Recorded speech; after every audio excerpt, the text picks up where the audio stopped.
in her car and she followed him to the church. She stormed inside and she found the room where these meetings were held. She barges in and she points at her husband and she says, "I know you're having an affair with Marie, and you're going to admit it in front of this whole group." And Michael, who's sitting with his back to his wife in one of the chairs, he stands up, and instead of addressing his wife, who's accused him of infidelity, he turns and looks at Marie on the other side of the room.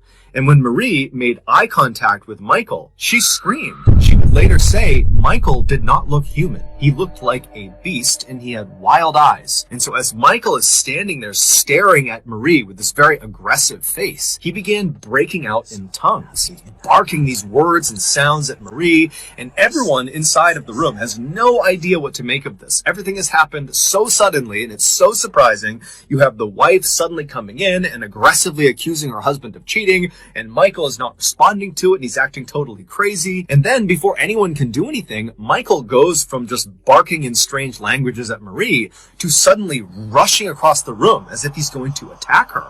And when he does that, the rest of the members jump on top of him and hold him down. And despite there being like 10 or 15 people holding him down, Michael is still trying to get up and he's screaming and snarling and yelling at Marie. And then Marie suddenly breaks out into tongues too. And it's only then that Michael stops trying to force himself up out of this pig pile that's on top of him, and instead he just continues to speak in tongues to her.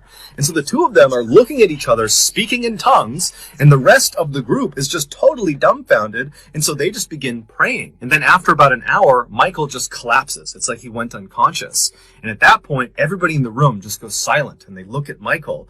And then Michael kind of opens his eyes, and it's almost like he's waking up, and he begins looking around frantically, trying to figure out what had just happened. Michael would claim he had no memory of what had just happened to him. And so at this point, Marie would tell him and Christine that she believed Michael was possessed by a demonic force, and the only thing they could do at this point would be to perform an exorcism. Marie would get in touch with the Anglican Church of England and would request an exorcism. And so the following day, they would send out two of their best exorcists named Peter and Raymond. And so Peter and Raymond, they get to Ossett, they go to Michael's house, and they observe him, and very quickly they determine that it does seem like Michael is possessed by at least one demonic force.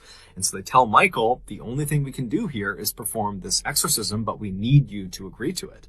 And so Michael says, okay, yeah, I agree to this exorcism. So a day later, Michael, his wife, and the rest of the members of this fellowship group, along with Peter and Raymond, they would all meet at this other church in a neighboring town. And as soon as Michael had been positioned in the middle of this group in this chair, Peter and Raymond began the ritual by